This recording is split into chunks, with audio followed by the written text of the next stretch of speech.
지난 시간에 이제 18장 4절까지 우리가 상고를 했는데 18장 1절부터 4절까지의 내용이 무엇을 말하고 있는고 하니 제자들이 이제 예수님에게 천국에서 누가 크냐고 이제 묻는 겁니다.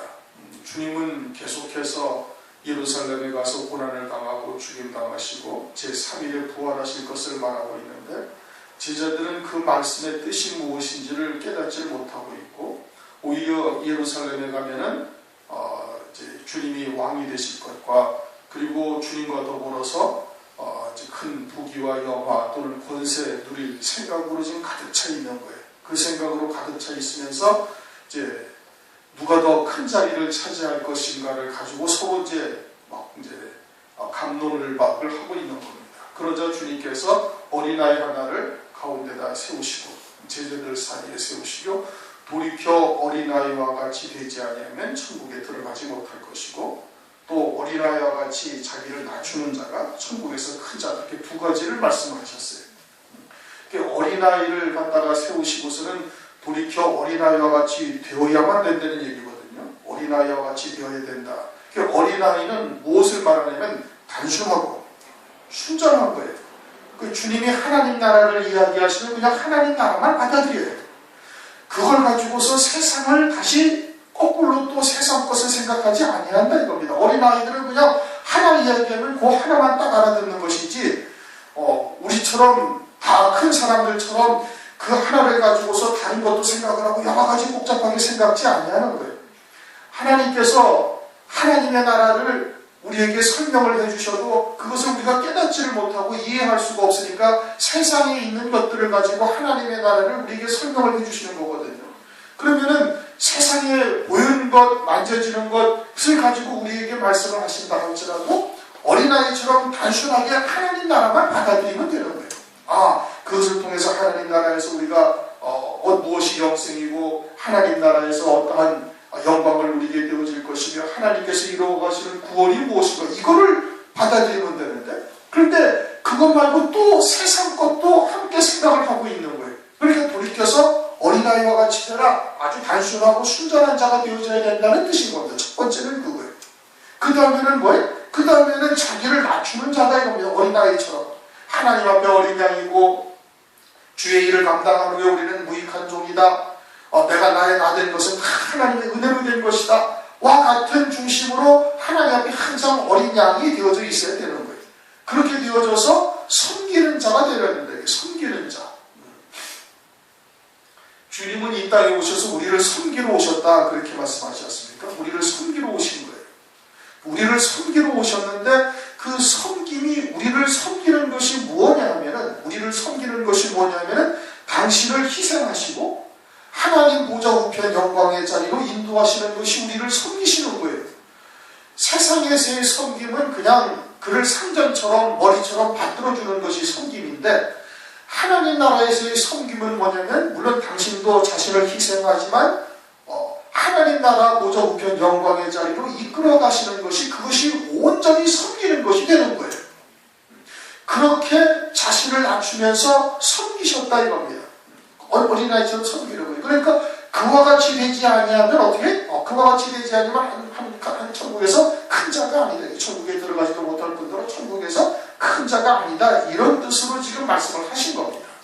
그런 뜻으로 지금 말씀을 하시고 그러면서 이제 이어서 하시는 말씀이 5절 또 누구든지 내 이름으로 이런 어린아이 하나를 영접하면 곧 나를 영접하리니 지금 이렇게 말씀하셨죠. 내 이름으로 이런 어린아이 하나를 영접하는 거예요. 내 이름이라는 것이 뭘 말한다고요? 요한복음 17장에 가면 주님께서 제자들에게 내가 아버지 이름을 이들에게 나타냈다.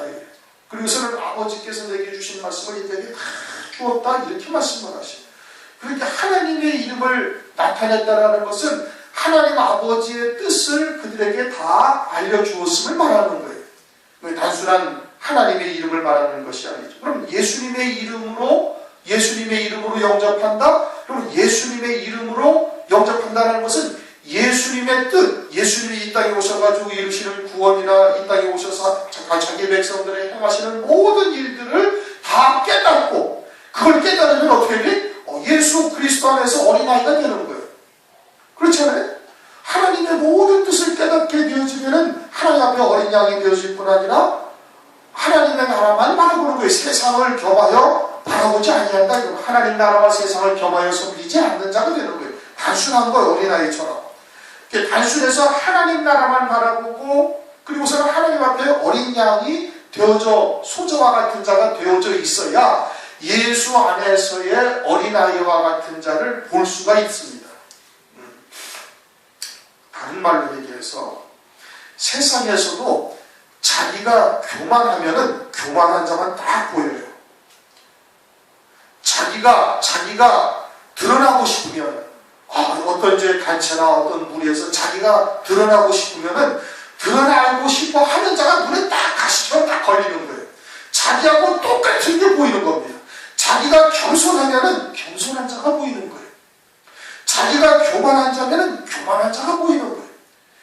자기가 자랑하고 싶어지면은 남들이 자랑하는 것이 눈에 딱 눈꼴이 딱 그냥 씌어버려가지고 딱 그것부터 보이는 거예요. 왜? 내가 그러한 모습으로 지금 살아가고 있으니까 그러한 것이 투영되어져서 다 비치는 거예요.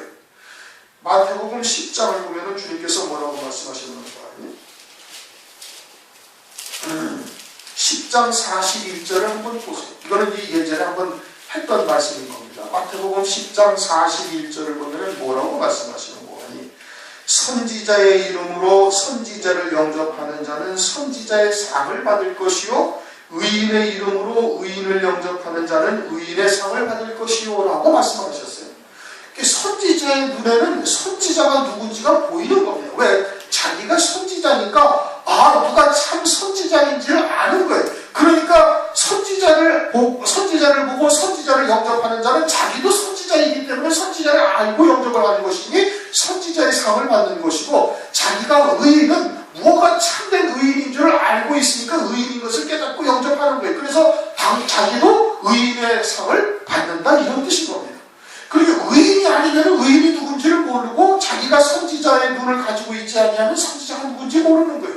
그렇게 예수 이름으로 이런 어린아이를 하나 영접한다는 것은 자기가 예수 안에서 이런 어린아이와 같은 자가 되어져 있어야 그 어린아이 예수 안에서 참으로 어린아이와 같은 신앙, 천국에 들어갈 거 아니라 천국에서 큰 자가 되는 자가 누군지를 자기가 깨달을 수가 있는 거예요. 보이는 거예요. 그게 교만한 자 눈에는 교만한 자만 보여요. 겸손한 자 눈에는 겸손한 자가 보이는 거예요. 자기가 드러나고 싶으면 그 무리 가운데 드러나고 싶어하는 자가 딱 보여가지고 눈에 딱 가시처럼 딱 걸리는 겁니다. 자기가 그런 거예요. 그 사람이 그런 게 아니라 지 모습이 그런 거예요.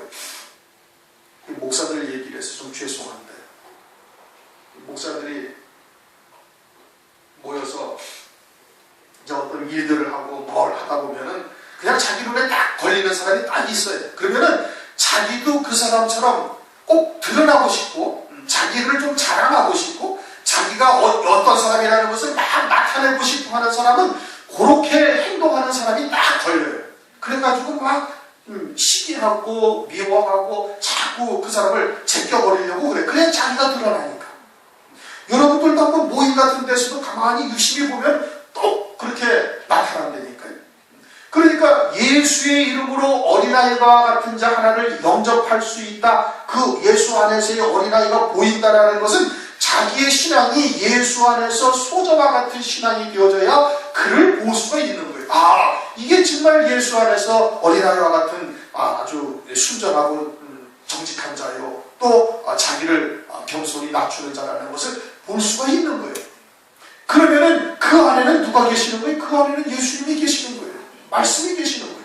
예수님. 그러니까 그를 영접하면 누구를 영접하는 것이 된다? 그를 영접하면 주님을 영접하는 것이 된다라고 지금 말씀을 하고 있는 겁니다.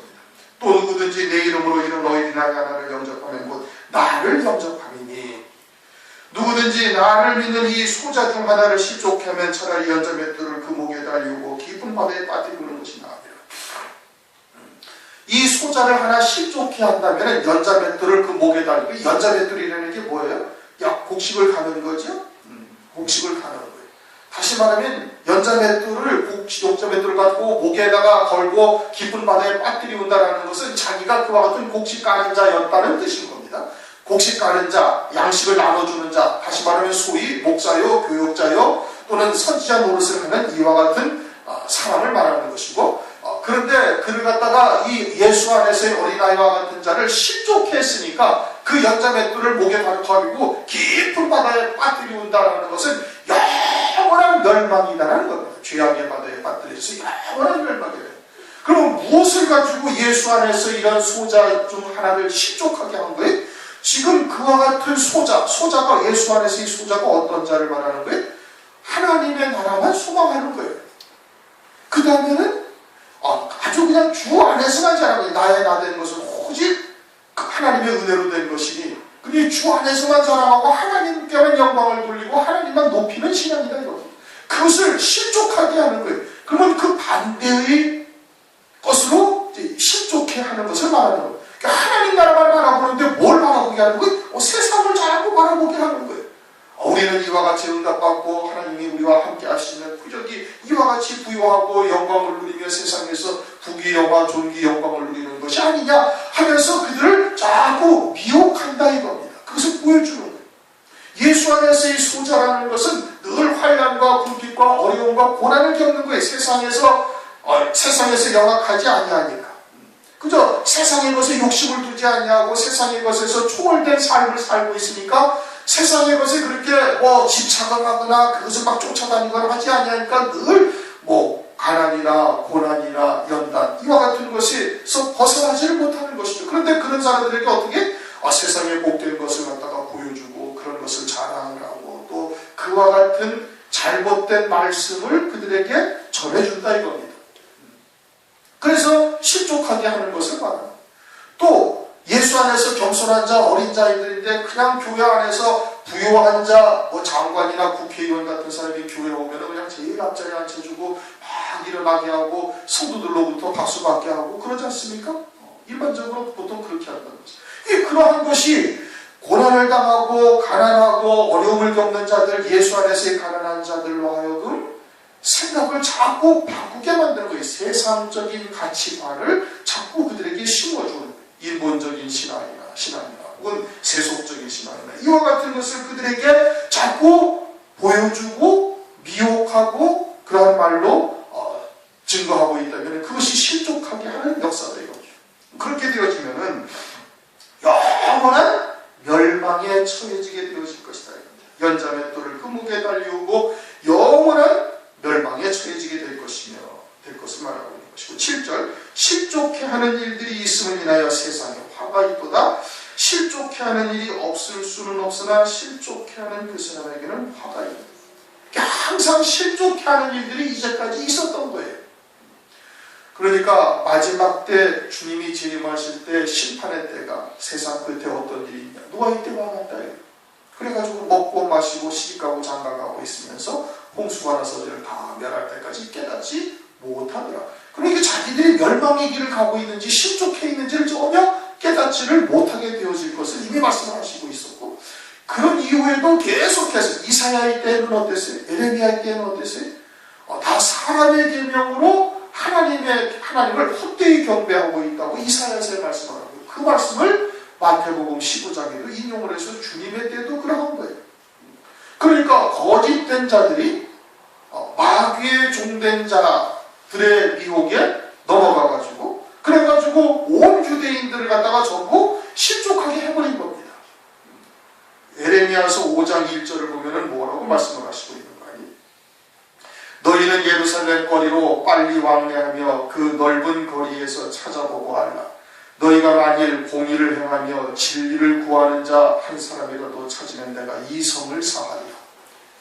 에레미야 때에 공의를 구하고 공의를 행하고 진리를 찾는 자 한 사람만 있어도 내가 예루살렘 성을 망하게 하지 아니하겠다 이렇게 말씀을 하셨어요. 그러면 그렇게 진리를 구하는 자, 하나님의 뜻을 구하는 자가 한 사람이라도 없었다는 얘기입니다. 그래가지고 어떻게 바벨론에 멸망당하게 하신 거예요. 북이스라엘은 그냥 그 전에 한 150년 전에 아수르에 멸망당하게 하시고 그로부터 예루살렘 유다 땅도 한 150년 지난 다음에 멸망당하게 된다. 그 멸망당할 즈음에 예레미야 선지자로 유대인들에게 하신 말씀이에요. 공의를 행하고 진리를 구하는 자가 한 영혼도 없었다 이겁니다. 그럼 예수님의 때는 또 어떻게 했어요? 예수님의 때도 마찬가지로 그와 같이 나는 아버지의 이름으로 왔으나 너희들이 영접지 아니한다. 그러나 만일 다른 사람이 자기의 이름으로 오면 너희가 그를 영접하리라. 주님이 하나님 아버지의 이름으로 오셔가지고 하나님 아버지께만 영광을 돌리며 하나님 아버지의 뜻을 온전히 증거하는데 유대인들이 영접지 않아요. 대제사장, 서기관, 바리새인들, 그렇게 유대 사회의 지식층, 유대 사회의 대세는 아무도 주님을 영접지 아니하는 거예요.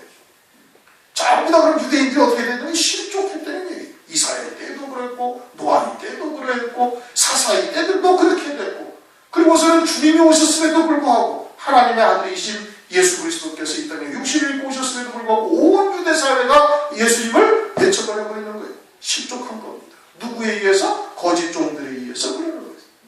거짓 종들에 의해서. 그럼 장차 환란의 때는 어떻게 했어요? 그때도 역시 마찬가지로 노아의 때와 같이 많은 사람들이 다 실족하며 다 진노의 심판을 받게 되어질 것을 말씀을 하고 있는 겁니다. 그러므로 요한계시록 17장 1절을 보면 많은 무리에 앉은 큰 음녀에 받을 심판을 내가 네게 보이리라. 땅의 임금들도 또는 땅에 거하는 자들이 다 그 음행의 포도주에 취하였다. 그게 전부 다 어떻게 됐다는 건 실족해 되었다 이겁니다. 그런데 실족해 하는 일들이 있음을 인하여 세상에 화가 있다. 그들은 장차 어떻게 돼? 진노의 심판을 받게 되어질 것을 말씀을 하고 있습니다. 8절 9절을 다 같이 한번 읽어보십시다. 시작. 만일 내 손이나 내 발이 너를 범죄케 하거든 찍어내버리라. 불구자나 절뚝발이로 영생에 들어가는 것이 두 손과 두 발을 가지고 영원한 불에 던지우는 것보다 나아. 만일 네 눈이 너를 범죄케 하거든 빼어내버리라. 한 눈으로 영생에 들어가는 것이 두 눈을 가지고 지옥불에 던지우는 것보다 나으리라. 이 말씀은 산상보훈에서도 주님께서 제자들에게 말씀을 하셨어요. 눈이 오른쪽 눈이 실족하거든 빼버리라. 그런데 두 눈이 같이 보죠. 한쪽 눈은 이쪽 보고 한쪽 눈은 저쪽 보고 그럽니까? 그런데 여기서는 한 눈은 이쪽을 보고 한 눈은 딴 데를 보고 있다. 그럼 그 실족하는 눈을 갖다가 빼버리라. 두 손이 그러면은 두 손을 잘라버리고 두 발이 그러면 두 발도 잘라버리라. 몸은 다 하나가 되어져 있잖아요. 그렇죠? 지체가 다 되어져 있어서 같은 방향을 바라보고 있고 한 곳을 바라보죠. 두 눈이. 손발이 자기 마음대로, 머리나 생각은 전혀 그렇지 않은데 손발은 자기 마음대로 움직이고 발도 자기가 가고 싶은 대로 가는 것이 아니라는 말씀이에요. 그렇죠? 그러니까 이것이 그냥 일반적인 몸의 지체를 말하는 것이 아니다 이겁니다. 그것으로 말씀하고 있는 것이 아니다. 교회 안에서 이와 같이 행동하거나 혹은 내가 내 안에서 내 지체가 때로는 이와 같이 실수를 실족하게 되어질 경우에 그것들을 잘라버리라. 그렇게 지금 말씀을 하고 있는 겁니다. 그럼 손이 잘못한다.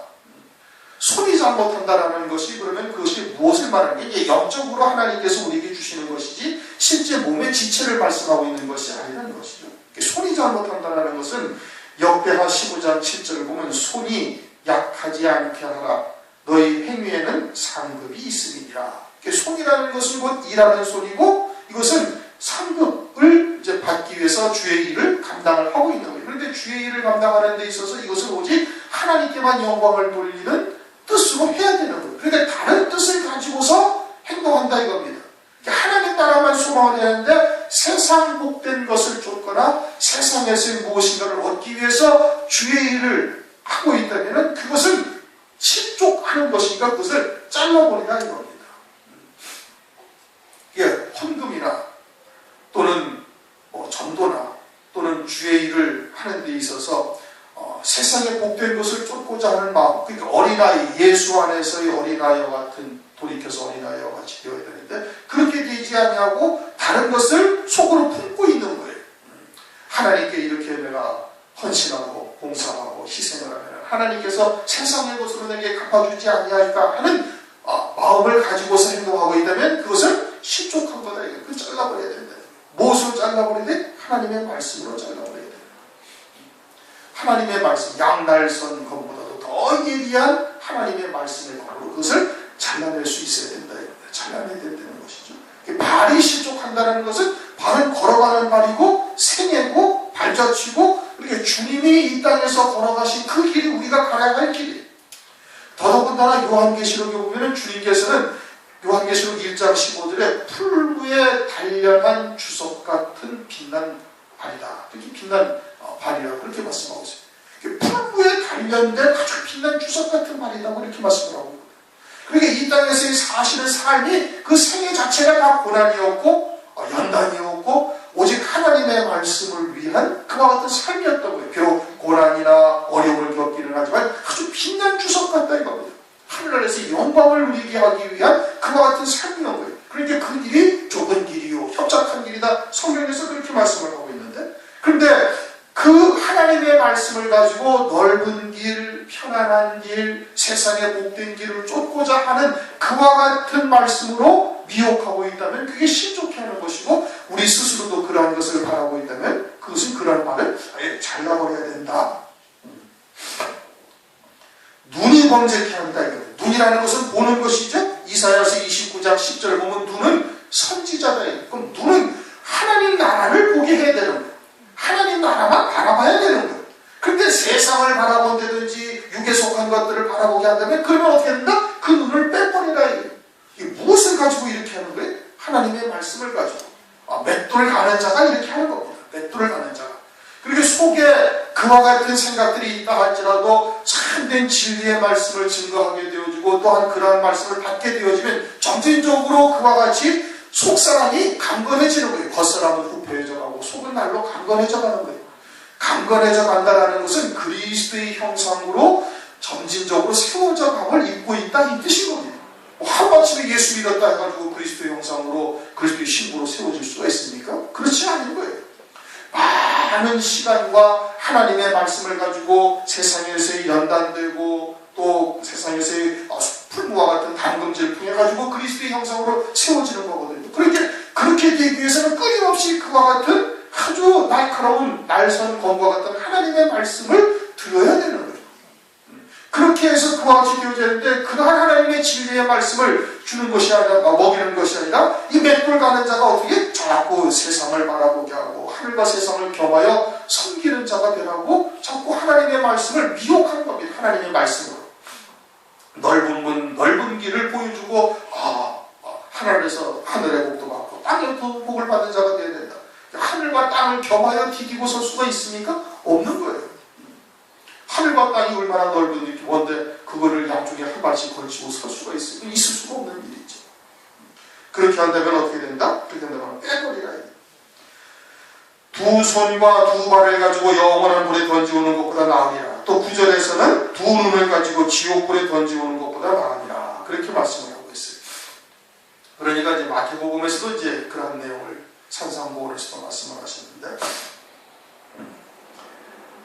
지옥에 던져진다 이겁니다. 이제 잘못 보면은 그렇게 보는 거예요. 지옥불에 던지오는 것보다 지옥에 떨어뜨린다 이런 뜻이 된다고 얘기하는데 이것은 사실은 그런 뜻이 아니죠. 가장 확실한 예로 이스라엘 백성들을 하나님께서 출애굽을 시킨 다음에 하나님의 말씀을 주시고 그 하나님의 말씀에 불순종하는 자들은 광야에서 멸망당했다 이렇게 말씀을 하셨어요. 광야에서 불순종하는 자들을 하나님께서 뒷발로 차가지고서는 애굽으로 돌려보내신 것이 아니에요. 출애굽을 했다라는 것은 사망의 권세에서 벗어나게 하신 거예요. 사망의 권세에서 벗어나게 했지만 하나님의 말씀에 불순종하는 자들을 광야에서 멸망당했다 이렇게 지금 말씀을 하시는 겁니다. 고린도전서 10장 5절을 보면은 그러나 저희 다수를 하나님이 기뻐하지 아니하신 고로 저희가 광야에서 멸망을 받았느니라 그렇게 말씀을 하셨어요. 애굽으로 돌려보냈다라는 말씀이 성경에 없어요. 그럼 사망의 권세에서 벗어났지만 그들의 삶은 영원히 불타 사라졌다는 것입니다. 고린도전서 3장 15절에도 보면 이 3장을 보면은 육에 속한 자와 그리스도의 터 위에 집을 잘 지어서 신령한 자에 대한 말씀을 쭉 하십니다. 영에 속한 자와 육에 속한 자, 신령한 자와 땅에 속한 자, 세상에 속한 자를 쭉 말씀을 하시면서 다 같이 그리스도의 터 위에 집을 짓는데 어떻게 지을 것인지를 주의해라 이거예요. 어떤 사람은 나무와 불같이 부러지고 어떤 사람은 금과 은과 보석으로 짓는데, 그런데 이것이 다 끝난 후에 그 공력을 불로 시험하는 때가 있다. 불로 시험하는 때 불탈 것으로 지은 자들은 다 그 불타 사라져 버리는 거예요. 없어져 버리는 거예요. 그리고서는 겨우 그 불 가운데서 그 생명만 구원받았다. 고린도전서 3장 15절. 누구든지 공력이 불타면 해를 받으리니 그러나 자기는 구원을 얻되 불 가운데서 얻은 것 같으리라. 그러신 거예요.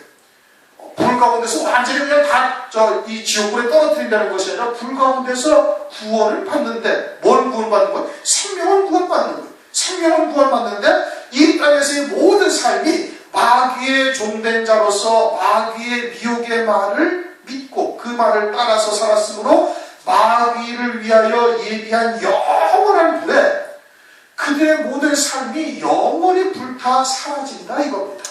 영원히 불타 사라지는 거예요. 그것을 요한계시록에서는 둘째 사망의 해다 이겁니다. 둘째 사망은 지옥에 던져지는 것이고, 둘째 사망의 해는 그 모든 것이 다 불타 사라져버리는 것이 둘째 사망의 해. 요한계시록 2장이나 요한계시록 20장에서 두 번씩이나 성경에서 말씀을 하고 있습니다. 그러니까 지옥불에 던져진다라는 것은 그와 같이 잘못된 말씀을 쫓아 그와 같은 미혹의 말을 쫓아 마귀의 종된 삶을 살게 되어지면은, 그러면은 둘째 사망의 해를 받게 된다. 영원히 불타 사라진다라는 뜻인 겁니다. 다시 회복되어지지 아니하는 거예요. 영원히 불타 사라져서 다시는 회복이 될 수가 없음을 말씀을 하고 있는 거예요. 10절 삼가 이 소자 중에 하나도 업신여기지 말라. 업신여긴다? 부자들이나 야고보스에 말씀하고 있죠. 부자들이나 아주 비단 옷을 입고 온 자들이 여기 좋은 자리니까 여기 앉으소서. 그리고서는 가난한 자, 볼품없는 자, 무식한 자, 별볼일 없는 자 보면 야 너는 뭐 계단이나 앉았든지 가든지 네 마음대로 해라. 뭐 그렇게 한다는 거예요. 어디에서? 교회에서. 그래가지고 소자를 업신여긴다 이겁니다. 그 소자가 교회 와가지고 위로받기를 바라고 왔는데 하나님의 나라의 말씀을 들으면서 위로받고 다시 힘을 얻고 다시 소망 가운데 세상을 향하여 이길 그 은혜를 입고자 교회에 왔는데, 교회에서 어떻게? 교회에서 그들을 갖다가 업신여기고 무시하는 거예요. 그러면은 저희 천사들이, 누구의 천사들이? 그 소자의 천사들이, 항상 천사들이 저나 여러분들 곁에 있다. 그리고 그 천사가 항상 하나님을 뵙는데, 그 하나님을 뵙는다면 하나님께 그의 내용을 그냥 그대로 고하는 것이죠. 그러면 누구를 업신여기는 것이 되는 거예요?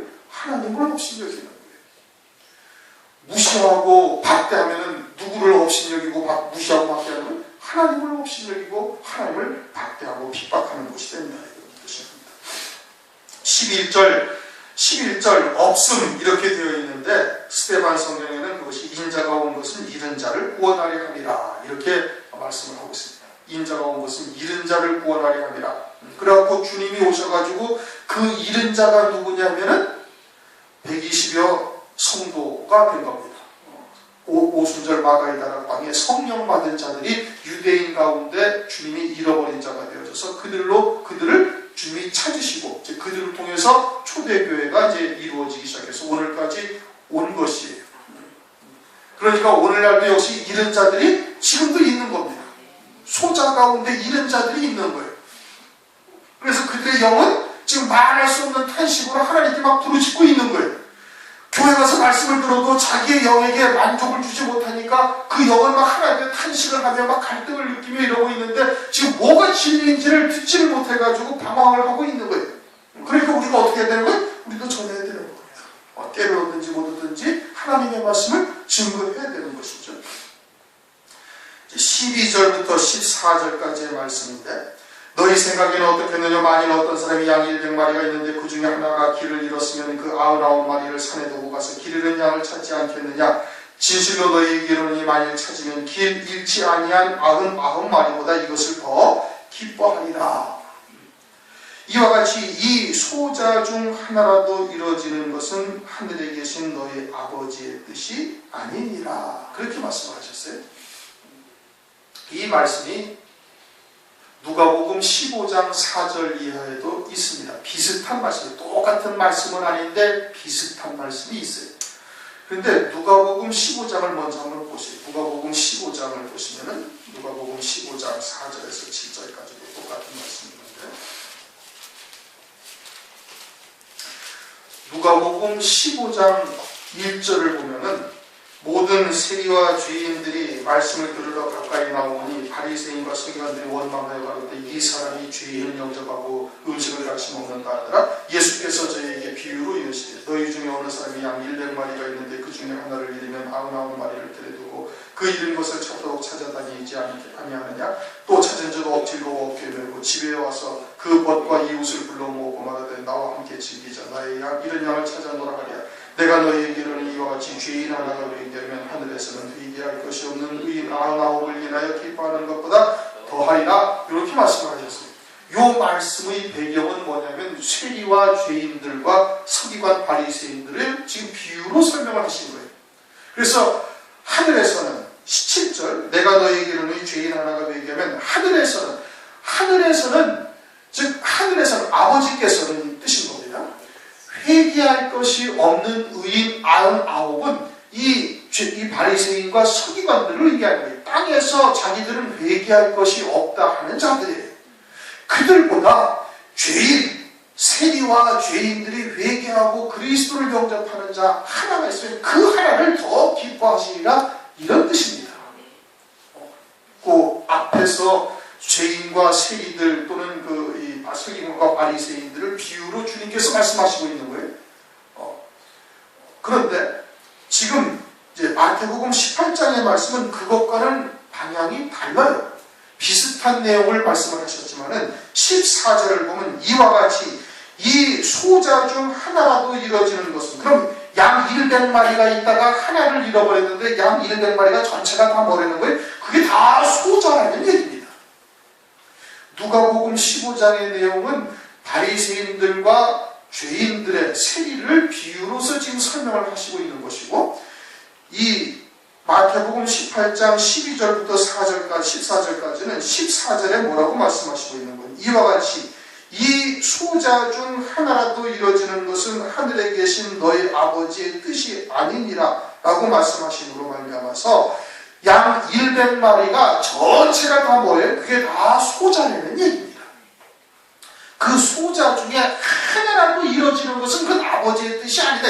반드시 다 구원하신다는 거예요. 왜? 하나님은 전능하시니까.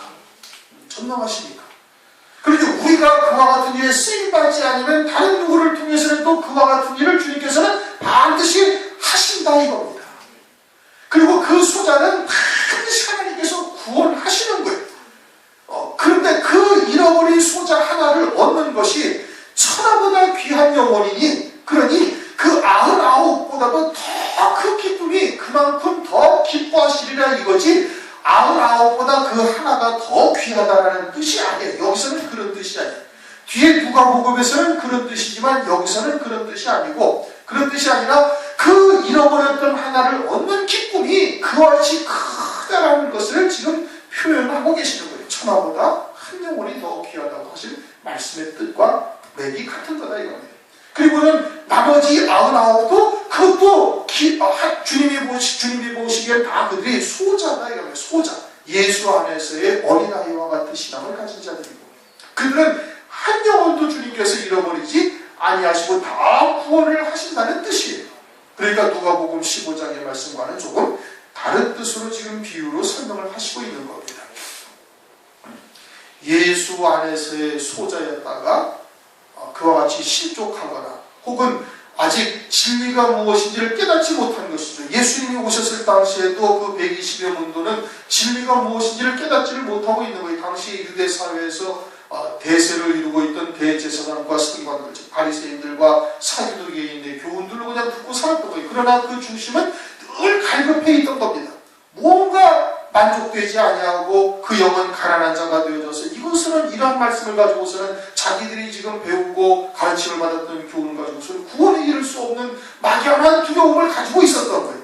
그러다가 주님을 만나니 그 주의 말씀이 정말 이제까지 들어보지 못했던 권세 있는 말씀이고 생수와 같은 말씀이고, 그래가지고 주님의 길을 쫓게 되었던 것이고, 그와 같이 오늘날 우리들도 그와 같은 길 잃은 소자들, 길 잃어버린 어린 양들을 위해서 하나님의 말씀을 전해야 될 것을 말씀을 하시고 있는 것이고, 우리가 전하지 않으면 주님께서는 그들은 하나도 이루어지는 것이 아버지의 뜻이 아니고 어떻게 하시기 때문에 다 구원하시겠다는 얘기예요. 어떠한 일을 하시든 어떠한 방법을 쓰시든지 그들은 반드시 다 구원하신다 이겁니다. 그러니까 우리가 그런 하나님의 말씀을 어떻게 전해야 되는 거예요. 때를 얻든지 못 얻든지 그와 같은 말씀을 증거해서 그들을 살리는 일에 우리가 쓰임받는 자가 되어야 되는 겁니다. 나중에 때가 되면 제가 하지요. 물론 그렇게 할 수도 있죠. 그러나 그때 가서는 시행착오를 많이 또 겪게 되는 거예요. 저도 이 말씀을 가지고 듣고 깨닫고 또 믿음으로 받고 그렇게 되어진 이후에 하나님의 말씀을 전하면서 지금 돌아보면 시행착오를 많이 겪었던 거예요. 왜? 우리의 믿음이 지금과 같이 아주 성숙한 그와 같은 신앙이 되어 있지 못하니까 그냥 꽂히는 말들도 하기도 했었거든요. 그러니까 그런 말씀을 통해, 그런 말들을 통해서 그들이 다가오기보다는 도리어 거리를 두고 또는 대접한다든지 뭐 이와 같은 일들을 한단 말이에요. 그러니까 그리스도 안에서 온전한 사랑으로 하나가 되어지고 하나님의 말씀에 성숙한 지경에 이르게 되어지면은 이제 그런 말씀들을 조리 있게 또는 그 때와 그 상황을 따라서 적절하게 이 수준을 맞추어서 이렇게 전하게 되어지는데 그냥 막 열정만 가지고 전하다 보면은 본의 아니게 상대에게 상처를 줄 수도 있고, 아직은 그들이 그와 같은 것을 받을 수 없는데 그냥 전하게 되어지면 또 이상하게 이제 소위 말하는 이단이니 삼단이니 이와 같은 소리도 얼마든지 할 수가 있는 것이, 그러니까 그런 것을 잘 성숙한 믿음이 동반되어진 그리고 또 많은 경험과 이것은 체험이 있어야 이런 데는 내가 더 강력하게 하나님의 말씀을 전해도 되겠다, 또는 어떤 때는 조금 참고 또 시간이 지나고 세월이 지나서 또 그들도 하나님을 체험하고 말씀을 또 더 묵상하다 보면은 들을 수 있는 말씀이 또 있는 거예요. 그러니까 그와 같은 것을 잘 적절하게 할 수가 있게 되어지는 것이죠. 그러니까 지금부터 해도 때와 시를 가지지 않고 전해야 되는 거예요. 그래서 때로는 실수도 하지만 그런 것을 통해서 경험을 얻어가지고 다음번에 더 아주 성숙한 믿음의 자리에서 전할 수가 있게 되어지는 겁니다. 12절부터 14절까지는 그와 같은 것을 말씀을 하고 있는 거예요. 주님이 99과 하나를 계산하지 못하시는 주님이 아니시에요. 그러니 그 잃은 자 하나를 얻는 것이 얼마나 큰 기쁨이냐라는 것을 우리에게 지금 말씀하시는 것이고, 그것을 통해서 우리도 하여금 함께 전할 수 있는 자가 되어져야 할 것을 말씀하고 계시는 겁니다. 오늘은 18장 5절부터 14절까지의 말씀인 겁니다. 우선은 우리가 예수 안에서의 어린아이와 같은 자가 되어야 되는 거예요. 세상과 하나님을 겸하여 섬겨서도 아니 되고, 그리고 참된 섬김, 낮은 자가 무엇인지를 우리가 잘 생각을 하고 그와 같이 교회 안에서 본을 보이는 자가 되어야 할 것이고, 또 그처럼 실족해 하는 자들이 무엇인지를 우리가 잘 분별해서 그런 것을 영적으로 분별하고 진리의 말씀을 증거해서 그들을 살리는 자들이 되어져야